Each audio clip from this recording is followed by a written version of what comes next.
Over the decades I've been playing video games, no other genre has been able to capture my imagination and spirit more than Japanese role-playing games.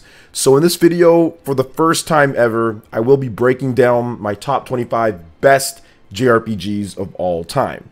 Now keep in mind, this isn't a be-all, end-all list or objectively the best JRPGs, so there's definitely going to be incredible JRPGs that you love that might not make my list. So please make sure you list your favorite JRPGs of all time in the comment section below. Now with that out of the way, let's go ahead and jump right into it at number 25. And we're going to start off with a PS2 classic, and that is Final Fantasy X. Now, back around 2000, it was so crazy to see the games on the PlayStation 2. Final Fantasy X was one of those games that made me wish I had money to buy it back then, 20 some odd years ago. And it was such a game that created an impact that yes, you can have these beautiful sprawling worlds in the graphical quality of the PlayStation 2, the next generation, but it also went a step above with the spear grid system and what they did with the characters, the visuals, the music.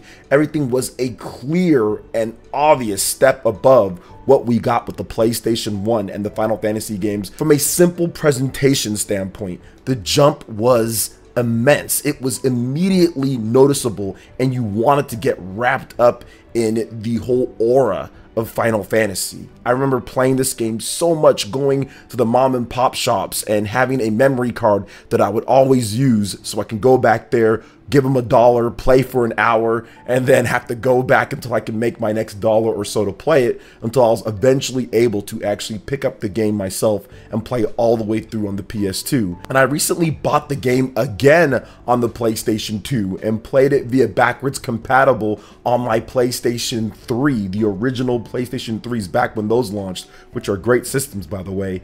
And the game actually holds up really well, and in some regards, if you look at it compared to the HD re-release of it, it looks better when it comes to the faces and things, just not in HD resolution. So overall, Final Fantasy X, a fantastic experience, a great game, great combat, great music, great presentation, awesome battling systems, love the spear grid, love what they did with so many different things. Not necessarily perfect, but it doesn't have to be. Back when it came out, it was absolutely incredible, and that's why it makes it to number 25 on my list. Coming in at number 24, Super Mario RPG, the remake on the Nintendo Switch. Now, this is one of those games that, yes, it doesn't have all of the bells and whistles and dramatic things that other awesome RPGs do have out there, but what this remake has is pure bliss and fun. I don't think I've ever grinned as much all the way through an RPG experience than I did with Super Mario RPG Remake. And allow me to explain a little bit more, because most RPGs, they usually have like ebbs and flows, highs and lows, and even the best RPGs out there have certain periods where like, okay, I don't necessarily like this part, or okay, it's getting a little too grindy at times. But there was never a time when I was playing Super Mario RPG Remake that I ever felt that the pace let up. It was always exciting, exhilarating to play. The new chain attacks, the triple team attacks, it made an already great game that I felt was an awesome RPG and one of my favorites, and it catapulted it into my top 25 because of all the cool things that they added. The slick visuals, the remixed music, the story that's just as good as ever, yet really kind of silly with some of the parodies and weird things they put in there, the Easter eggs with other Nintendo franchises. Super Mario RPG Remake might not be the greatest in terms of features and story length and all of that, but it has it in soul and heart. It's one of those games that when I was playing the game, I was just enthralled with it and almost beat it in one sitting because I wanted to keep on playing it and playing it and playing it. And I finally did all the things that I didn't do before when it comes to some of the stuff like the 100 jump challenge. I finally did all the content that I wanted to do in this game, and they even added extra content in there. After you beat the game, you can go back and play some bosses that are harder. Nothing too substantial, but it was still a nice touch overall. So it takes a classic that I already loved and even makes it way better. So Super Mario RPG Remake, with its incredible soundtrack, fun gameplay, silky smooth visuals, and just touch of awesome nostalgia, makes it to number 24 on the list. Number 23, Nier Automata. This is a game when it first launched I didn't expect to like so much, considering I didn't like the previous Nier games. Like, I didn't play the Nier or the Drakengard games. I wasn't a huge fan of those, but Nier Automata looked really cool. I liked the design of 2B. I liked the graphical look of it. It seemed like it was really cool with the open-ended areas and the combat. And Platinum Games, one of my favorite developers of all time, were making this title. So I decided to give it a shot, and I'm so glad that I did, because above all, this is one of those games that truly means replay value, because in order to get all of the value out of this game, you have to play it multiple times. But you're going to want to, because of how well written and how well done the story is. And the combat just keeps getting better and better as you get better and better in the game. It has a brutal difficulty side to it if you want to take that route, but once you master things, it becomes super fun to slice and dice, level up, upgrade, do what you need to do for 2B and your other characters in the game. And I felt that it was so fun to go through and play it, not only on the PlayStation 4, but then also again to play it on the Nintendo Switch when it released, and have a portable version of that game, which nobody even felt could run on the Nintendo Switch just to begin with. But Nier Automata is one of those games that really combines a lot of expertise that Platinum Games has when it comes to action titles and RPGs, and kind of putting it all together in an open world game that truly is unique and interesting. The lasting memories that I have with the story in this game and what happened is why it's so high up. It has that great combination of phenomenal gameplay and great story and awesome replay value, and it puts it all together so beautifully, so it makes it a number 23 on my list. Next up at number 22 is Fire Emblem Path of Radiance. We've got an old GameCube game, but a good one here. And Fire Emblem Path of Radiance is a game that I remember playing back when it first came out, and I wasn't the biggest fan of strategy RPGs then, but I remember playing it a couple years later and realizing, oh my gosh, what did I miss out on? Fire Emblem Path of Radiance is one of the best strategy RPGs I've ever played. It's got a phenomenal story with Ike, and one of my favorite lords in Fire Emblem history. Ike is just awesome, this mercenary, very rugged and gruff, and he's built and everything super strong. But the way that the characters interact with each other, what you do, the maps, the layout, the music, how it intertwines all of it is just magical, because it combines so many different things that you would love about an RPG, that you would love about a strategy game, that you would just love about the classics, but then also had a little bit of a modern touch when it comes to what they did, considering the previous Fire Emblem games were on GBA or on the Super Nintendo. So it was super cool at that time, about 20 years ago, to see exactly what they did with Fire Emblem, but also play a game that truly felt like the developers cared and poured so much time and effort into each of the characters and the story, and the brutal difficulty of it as well keeps you grinding, because you don't want to lose anybody. And I don't care what anybody says, if I lose somebody, I'm restarting. That's how I play Fire Emblem. I lose nobody in the game, but the threat of you losing someone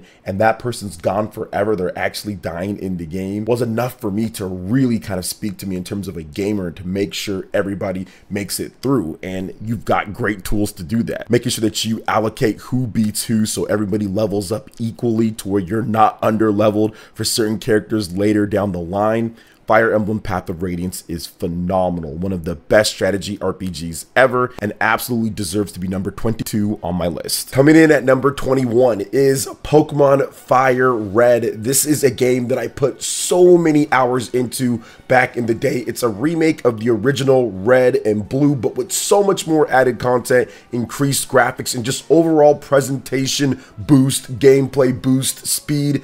Everything was so much better. Now, I loved the original 150 Pokemon. I loved the Pokemon anime. And this game, to me, really took what the original games did and just made it so much better. The bread and butter of the Pokemon gameplay is absolutely the PvP battles. But the single player is still there. There's still a ton of content for you to go through. It is a classic turn-based RPG with monster battling, but with the amount of variety of moves and different Pokemon and what what they added into the fire red, leaf green versions, it just created a spectacular game that kind of relived what I played before, but made it so much better. The additions to the game were fantastic, but I think that the gameplay itself is what makes Pokemon so great. It's simplistic in nature. You just have your 4 different attacks. There's multiple different skills that you can learn, but it's how you strategize. It's how you put your Pokemon team together, and then actually playing against other opponents is what makes Pokemon so great. And I did that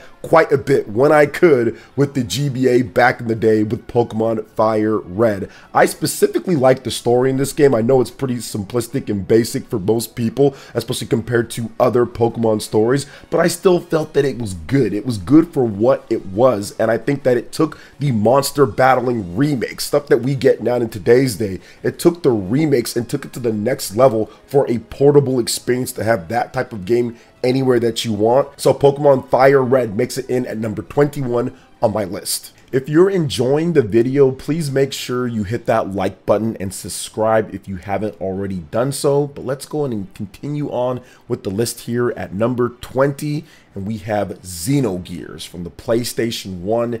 And Xenogears is another one of those games that I didn't automatically click with at the beginning, but then I played it a bit later and truly understood the vision of Monolith Soft. This was back when they were with Squaresoft before they split off from them, and what they were trying to do. Xenogears is a generational type of PS1 game. Now, while it might have lost the bid to be the next Final Fantasy, it didn't lose the bid in my heart to be one of the greatest PS1 games, one of the greatest JRPGs of all time. It's got an incredible battle system that was incredibly unique for what they were doing back on the PlayStation 1. It was insane what they were pushing with this game, and you can see that ingenuity when it comes to Monolith Soft with what they've done with their games in the present time as well. It even goes all the way back to the PS1 days, having the huge machines that you can use in the game, in addition to having ground combat as well and the technical aspects of that.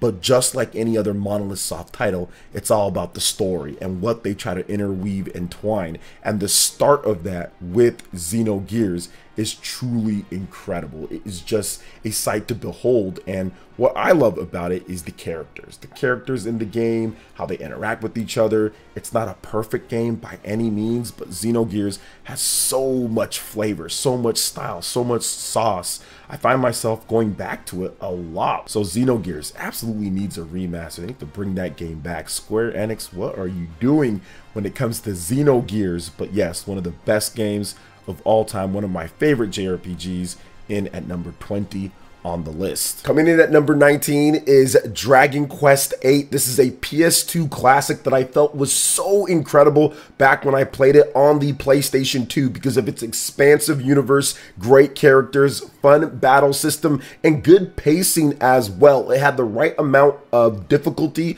in addition to ease of use for a Dragon Quest game that finally started to make its traction here in the West, whereas before people didn't really know too much about Dragon Quest. They just felt like, hey, there's this RPG that kind of looks like Dragon Ball Z or looks like Dragon Ball Z but isn't that. But this is the game that really broke through for me when it comes to Dragon Quest titles and playing them, and honestly, I have so many fond memories of this game. But it's not just fond memories or nostalgia. The game actually holds up really well mechanically with the gameplay. It's clean, simple, fun, and fast to play. The characters are still well written overall. I think that the translation job was really good, and the overall length in addition to content in the game actually rivals a lot of RPGs released today in terms of what you can do in there and the mechanics. So for me, Dragon Quest VIII is still a game that is very much playable and good to this day, and it's a crime, like I've said before with some of the other games, that it's not been remastered or re-released in a type of way for people to be able to play it outside of the Nintendo 3DS a number of years ago, which that version's also incredible too. So coming in at number 19 is Dragon Quest VIII.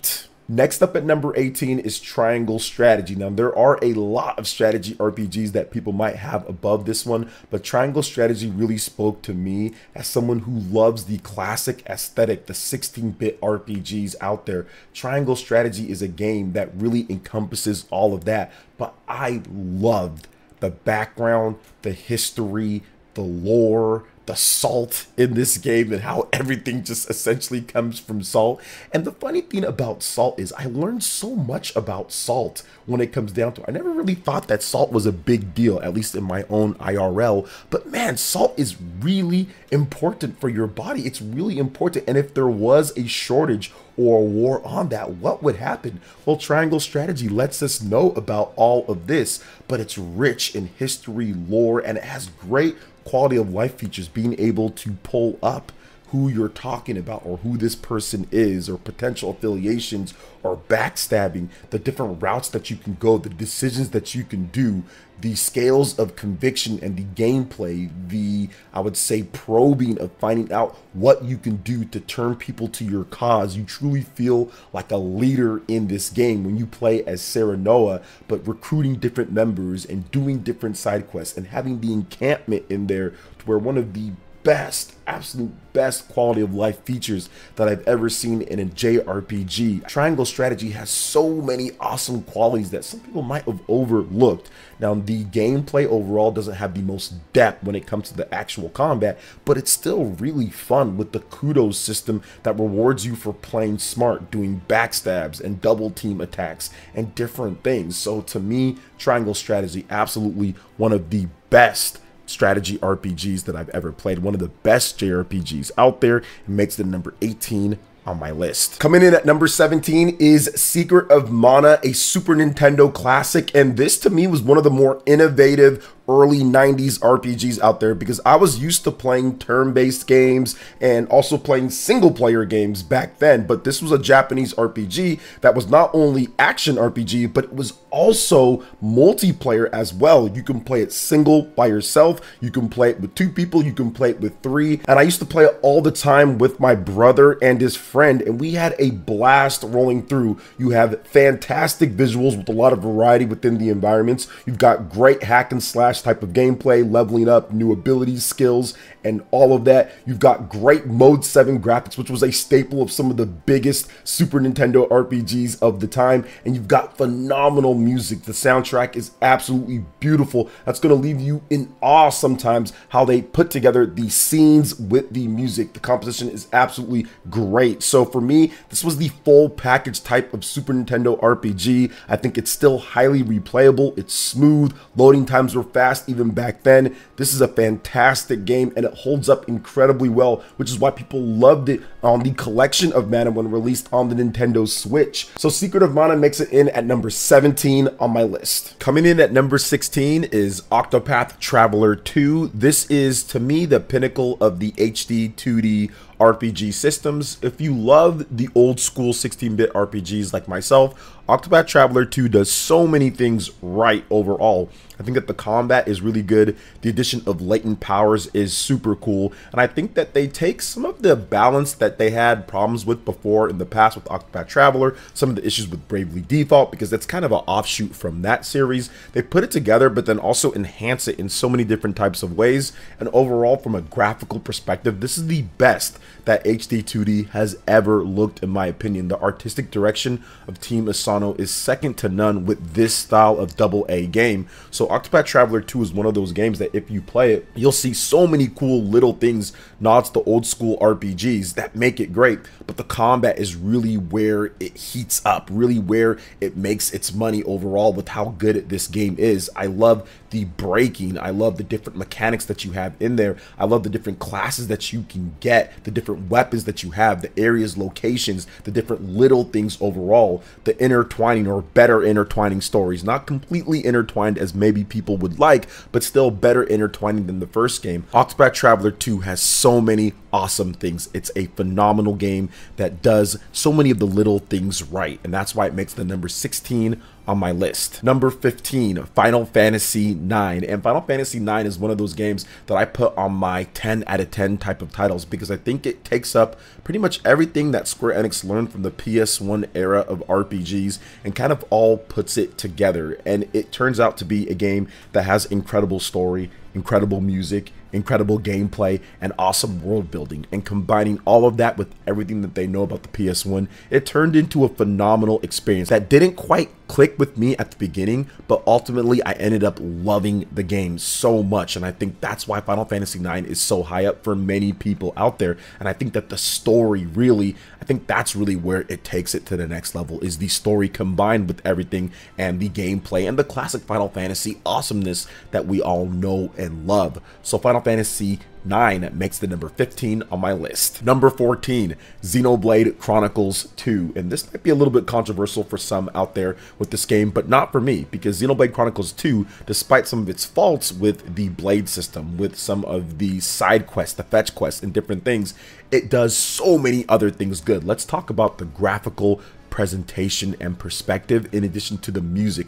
Those two things are peak when it comes down to it in Xenoblade Chronicles 2. It has such good world building, the titans, all of that, the voice acting, the characters, all of that is really, really well done. And I loved what they did with the combat in the game. And yes, it does take a little bit of time to get used to. It can feel a bit awkward with the auto attacking, and then now you can't attack and move at the same time, but it's because of the positioning and battle that makes this game such a strategic and awesome fun game to play, and different from the other Xenoblade games in some respects. So I really like that about Xenoblade Chronicles 2, but to me the biggest thing is the opposing forces. We always talk about the story and who's the villain and what's happening, bad guys, good guys, but in this game it makes you question exactly what's happening, despite there being a clear evil person that's coming after you or that you're going after. I loved what they did with Xenoblade Chronicles 2 and Xenoblade Chronicles 2 Torna the Golden Country, because essentially these are two games that are combined into one overall for an overarching story,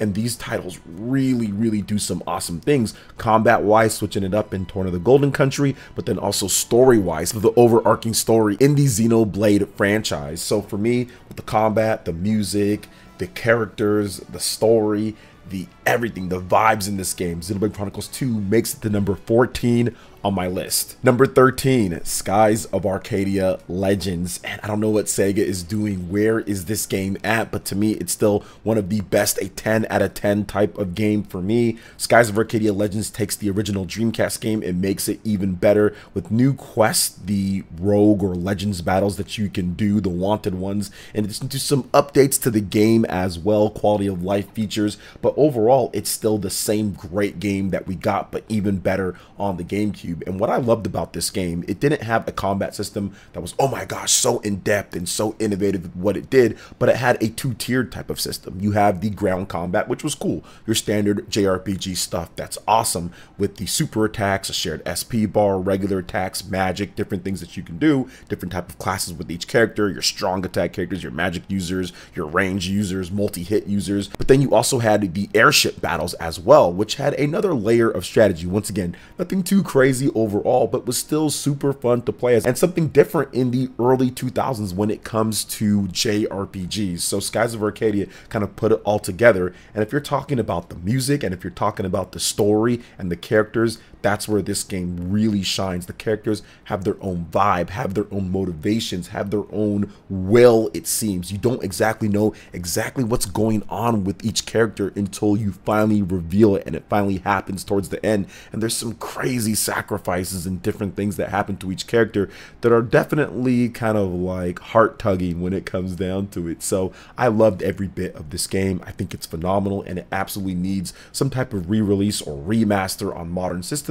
so people can experience this greatness. But for right now, Skies of Arcadia Legends makes it the number 13 on my list. Next up at number 12 is Pokemon Diamond and Pearl. To me, this is a generational type of shift game with the Nintendo DS back in 2007 because of the online play, the Wonder Trades, what they did to revolutionize the online and ranking and battling systems for Pokemon trainers out there. It was just something that couldn't be replicated by any other company on a portable system with get the built-in quality of life feature of the Nintendo DS, having 2 screens so you can organize and have everything on that bottom screen, and then have the game play out on the top screen, pick your different attacks that you want to do. It was just a great thing, and built-in voice chat, something that Nintendo is still a little bit behind on when it comes to the Nintendo Switch. Built-in voice chat on the Nintendo DS itself. So I think that Pokemon Diamond and Pearl not only signified the shift of Pokemon to online gameplay and that style, but also the shift in terms of what it can do with the hardware and what they were going for, which to me put Pokemon on a whole new level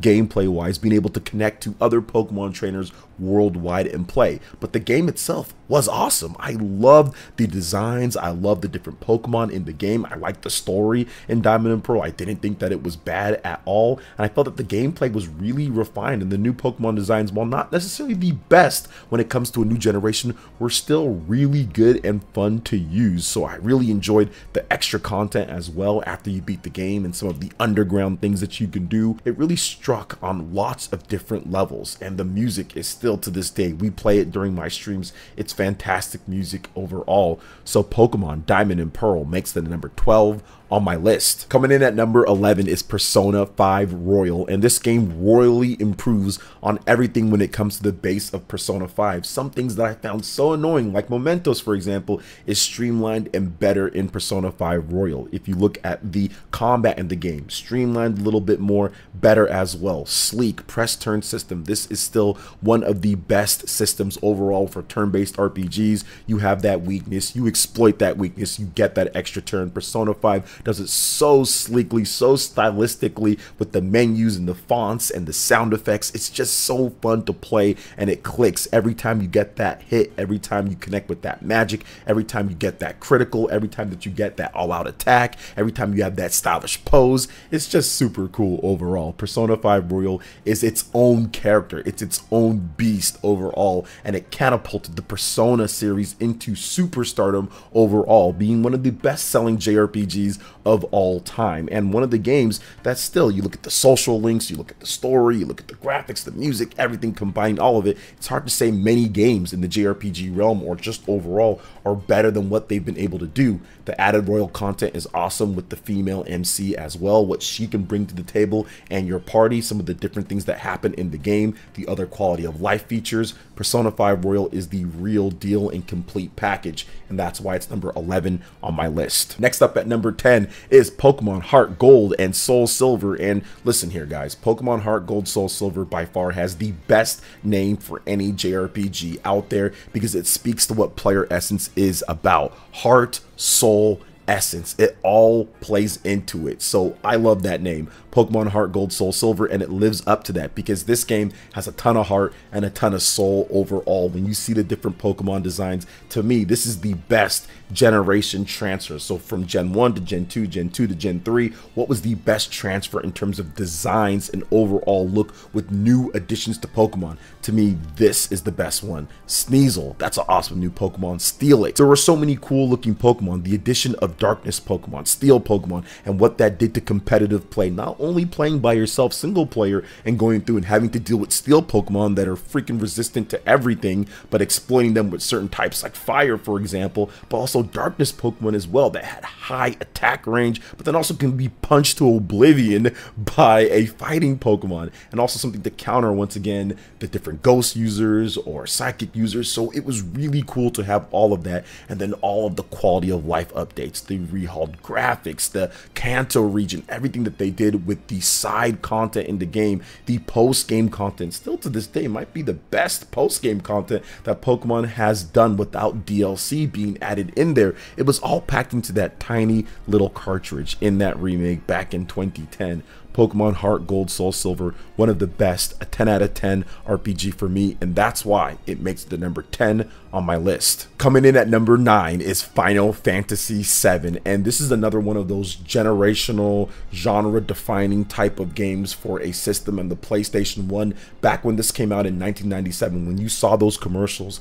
and Cloud and the cool hair and the outfit and the huge sword, it's something that was automatically drawn for you to play. Everybody, even if they didn't like RPGs, wanted to try this game out because it just looked so cool. It came on 3 discs on the PlayStation 1. It had cool audio, CD, sound quality, all of that. It had the vibes, it had the look, and it had the gameplay to back it all up. It had the cool looking characters too. Tifa, Barret, Aerith, Cloud, Sephiroth, Yuffie, Red 13. I mean, this was just awesome to see at that time in 1997, and I love the ATB system that they did. I love the different music, I love the combat scenarios, I love the story in the game. I thought the different places that you went to, obviously they did a remake, but that necessarily wasn't a complete remake of the original, but retelling of different things, so people have experienced it in a different type of way. But the original release is still super playable and very, very well done. It's still really good and holds up. I played it not too long ago, and I still feel the same way that I felt about it. Now, obviously other stuff has came out, but Final Fantasy VII is still historic and still a great playing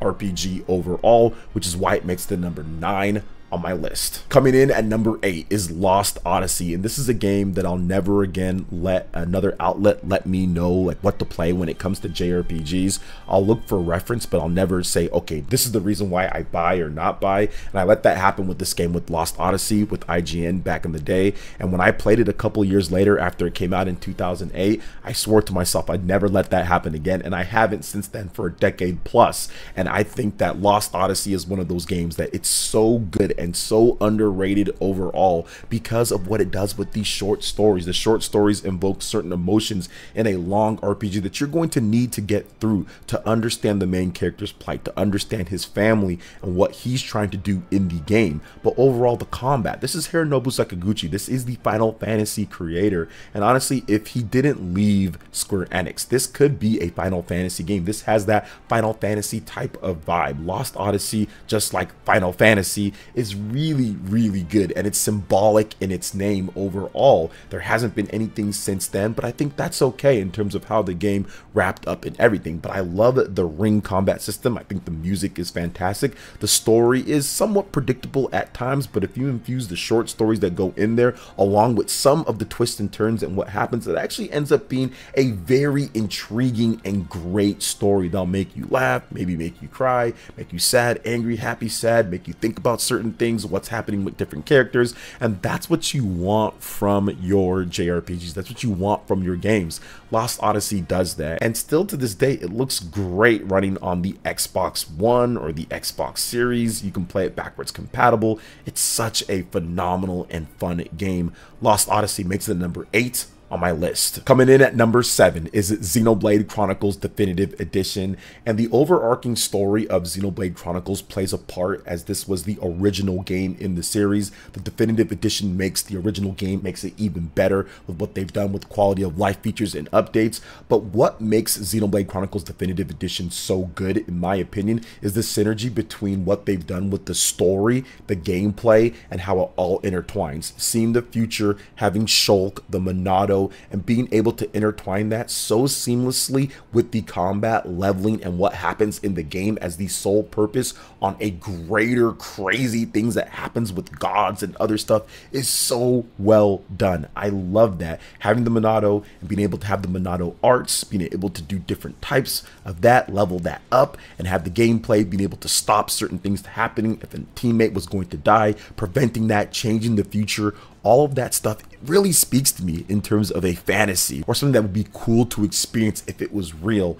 And Xenoblade Chronicles does that. I think that the music is probably the best when it comes to JRPGs out there. It's one of the tops of all time overall with the music, so I love that about this game. I think the characters are very well done too. I think that the pacing of the game is good with the main quests, but the side quests can get a little annoying here and there. But if you do them, you're rewarded very handsomely for it. But the different locations and areas that you go to, what they were able to accomplish on the original Wii and even on the Nintendo Switch with the different locations and the art is just really well done, and the Definitive Edition runs better, looks better than the original. So Xenoblade Chronicles Definitive Edition, with its awesome story, one of the greatest, I'd probably say the greatest trilogy story of all time, but the first part of it here one of the best of all time, with this great gameplay, synergy between the Monado and the story and how that intertwines the characters. That has to make, for me, number 7 on my list. Coming in at number 6 is Fire Emblem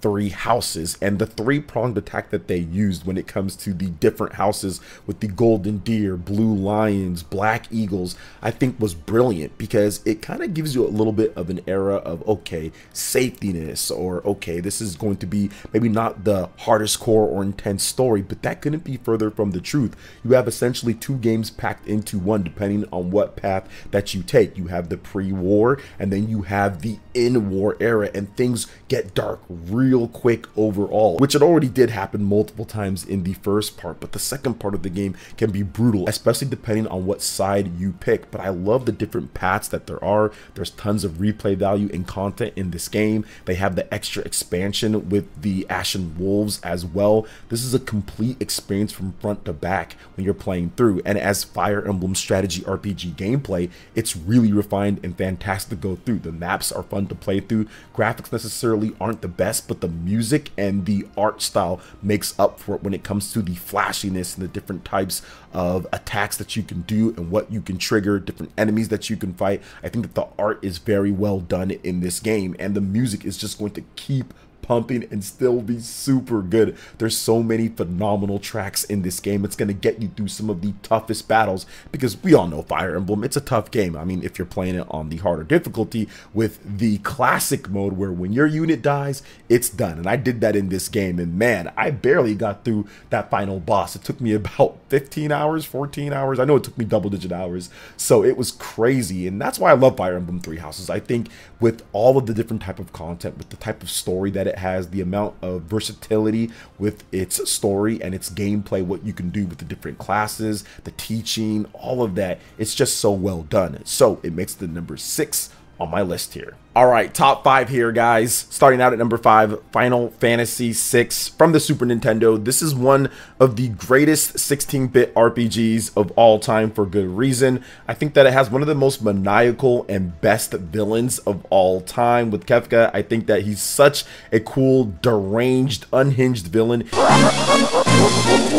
It just makes you wanting to smack him around eventually, all the more ever sweet when you finally get to that point. But I think how they handle the different characters that you can get, how you recruit them, I think that was, I would say, the most interesting thing about this game. I mean, obviously the story is incredible, the different characters are awesome, but the total amount of characters for what it was back in 1994 on the Super Nintendo was kind of unprecedented for an RPG that big. The airship, the Mode 7 graphics, another staple of the biggest and best RPGs in the SNES era from Square Enix. That was all well and good, but I think that overall, when you get down to it, it's Final Fantasy, it's the ATB, it's the combat, it's the magic, it's the characters, all of that intertwines to create this magical experience that's just so hard to beat. And I think the pinnacle, the peak of Final Fantasy overall could be looked back at and say, yeah, that's Final Fantasy VI on the Super Nintendo, which people are experiencing again for the first time as well in 2023 and 2024 with the Pixel Remaster Collection. But when I played it back then, I think that it left a profound, longing, lasting impact on me overall because of everything that it does. And I remember one time, you know what I did in this game? I actually like suplexed like a train. There is a time that you can suplex a train, and that to me is worth like at least the top 25 right there. But luckily for all of us that love Final Fantasy VI or that play RPGs, you can see all the other things that it does that's just so good overall. So yeah, Final Fantasy VI is absolutely incredible, deserves to be this high in at number 5, and honestly could have been number 1 overall, but it's really tough once you get up to this point. So Final Fantasy VI makes it to number 5 on my list. Next up at number 4 is Astral Chain, and this is always such a weird thing with this game, Astral Chain. What type of title is it? Well, I'll say this. There's enough aspects in here for me to call it an action RPG, so Japanese RPG, whatever you want to kind of put it as. It's not in the traditional sense, as in the party members and all of that, but you still have the leveling, you still have the different legions that are essentially classes that you can use, you still have your own personal character as well, you still have all the different things that you would go through when it comes down to it. Definitely more of an action title with a lot of RPG elements, but I'm including it because it's just so freaking awesome and I wanted to talk about it some more, so it gets included in here. But I do think some of the RPG elements in it, right, like the leveling up, getting the different nodes and like the skill trees and the different abilities really plays a part into what makes this game so fun to play mechanically overall. It's such a unique and innovative game in terms of how to play it, how you have your legion out, you have your own character that you're using, it's chained up, they're attacking, you're doing different things, you're wrapping people up. The detective police parts in the game are also a nice little change of pace, and it kind of gives you a break from all of the high octane action from time to time during the levels. There's so many cool different unique techniques that's put inside of this game, and so many elements that they pulled from their experience with Nier Automata, for example, a game like that, and other RPGs, other action games like Bayonetta, and they kind of all put it together into one to create this action RPG that just feels so right to play overall. And yes, the story necessarily isn't the most flashiest or best story or has the biggest oh my gosh moments, but I do think that it's functional and it works for what they're trying to do within the story, and I think that it does create some intrigue in terms of what happens to certain characters and what's going to happen potentially in the future if there is a sequel to this title. I think that all of the content that's already packed into the game is very well done, very much like a lot of the games on this list. It's a complete experience for the most part right there with the base game. You don't necessarily need any type of DLC or extra content, and if it does, it has post-game content already locked in there right on the cartridge, so you can play it right then and there once you're done with the game. So I really enjoyed my time with Astral Chain. I think it's phenomenal, and that's why it's number 4 on my list. Next up at number 3 is Fire Emblem Awakening, and I have to be honest here, guys, this is more of an emotional, still very good functional pick for me because of the gameplay in there, but the emotional attachment that I do have to Fire Emblem Awakening can never be broken because it came at a time to where I was really struggling in my own personal life, and this game spoke to me in so many ways that transcended just the video game itself. So for me, Fire Emblem Awakening spoke to me in so many different types of ways. But if you take all of that I talked about with the emotional attachment, with the kids coming from the future in order to save the current present day despite their future being screwed, and there's no way that that's going to be fixed, I love that. It's such a cool thing, a nod to Dragon Ball Z, Future Trunks, all of that type of stuff. But I think that the combat, you have to have that silky smooth, great gameplay that goes along with it, and Fire Emblem really hit that note. I think that they really took some strides to make Fire Emblem such a fun game, to really show it to a bigger audience, to where sales exploded. Fire Emblem Awakening was such a monumental moment for the franchise, a game that I've been playing for a long time but really didn't quite understand fully until Fire Emblem Awakening, and it really opened my eyes to the rest of the series. But Fire Emblem Awakening was so good in its combat. I love the pairing up of your units and being able to do blocks and attacks. I think that the maps were very well done, except for when you get ambushed out of nowhere and you don't have much time to react. I think the difficulty was there. The world map was great. The music really fit in. There was somber tones when it needed to be. It was upbeat when it had to be. And I think that it really showed what this team could do, even on this small little Nintendo 3DS. What they were able to do on this system was incredible, and they showed what Fire Emblem could really be. Everything that they put into that game with the combat and the gameplay and the story. So Fire Emblem Awakening is a phenomenal experience from front to back, and I think that's why it made it into the top 3 on my list. Coming in at number 2 is Xenoblade Chronicles 3 plus Future Redeemed, and to me these come as a bundled package because you can't play them individually. You need Xenoblade Chronicles 3 in order to play Future Redeemed, but very similar to Xenoblade Chronicles 2 plus Torn of the Golden Country, I consider these together into one package, and when you do that, I think that really this game explodes to the top of the list, because overall, when it comes to story, my favorite individual story is Xenoblade Chronicles 3 plus Future Redeemed. However, you need the other games to kind of supplement that, but if you do, that's why this game is so high up for me. But even aside from that, I think that the music is super high quality. We know what Xenoblade brings to the table, but I think that the personal connection of each of the characters, being able to bring back characters like Shulk and Rex and having their kids in there as well with Glimmer and Nicole, that is just the stuff of fan-made legends. Those are the type of things that you wouldn't think would happen, that when they show it up and when we finally saw it, it created such an impact after playing 100 hours of Xenoblade Chronicles 3 to see that in Future Redeemed. But speaking of Xenoblade Chronicles 3 and the base game, they did so many good things with this game. The combat, I think that they took care of the blade system, making sure that they said, okay, let's get rid of that. Let's put in the hero system as well, so we can get all these cool different heroes and you can actually use their abilities in there. And there's a lot of mixing and matching. The pacing of this game is by far the best in any Xenoblade game. Gone are a lot of the weird little fetch quests that really don't do too much, and they replaced it with a system to where whenever you're collecting things and people need help, you'll be able to automatically turn that mission in via a menu instead and collect those rewards. And then the big side quests actually lead to really meaningful story, kind of like main stuff that happens. But if you don't seek out those quests, if you don't look at those little yellow question marks, you're not going to find it. So there's really a lot of incentive to really go through in Xenoblade Chronicles 3 and in Future Redeemed, but go through, explore the whole map, talk to every character, explore every single possible avenue, get all the different quests, because you never know when something crazy is going to happen. Some awesome stuff happened that I don't want to spoil if you haven't played it yet, but so many cool things happen by simply side quests that in the previous Xenoblade games, those would have just been absolutely nothing overall with the main story.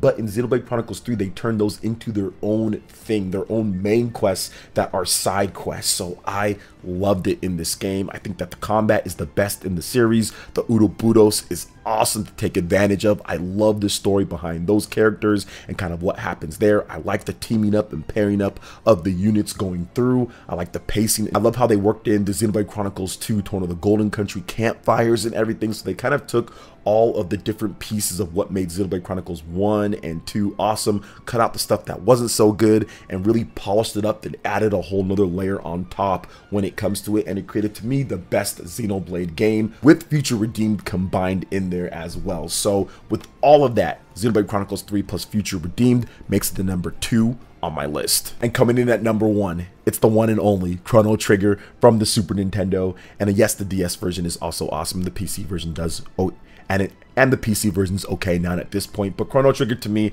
is still the quintessential top RPG of all time, and I'm going to give you guys a number of reasons why. It still has that incredible Super Nintendo swag, which is all too important at this point. You can pick it up right now and play, and it still plays like a dream. It's as smooth as butter, but also the gameplay, the characters, and the writing. Now, I've mentioned that before in previous games that we've talked about, but I truly mean it with this game. You can go through and play, and it doesn't seem dated at all. It seems right in place. The writers were ahead of their time. The combat was ahead of its time. Nothing too crazy overall, but when you start looking at everything that it does with the dual text and the triple text and the different team members that you can do and the extra side quests that you have depending on what version you're playing with the Nintendo DS, some of that extra stuff, but even with the base game overall and the side quests that are packed into there, this is a game that you can go through and play multiple times, has multiple outcomes, different endings. It is a versatile game with so much cool content, so many different things packed into it. You don't necessarily know how to feel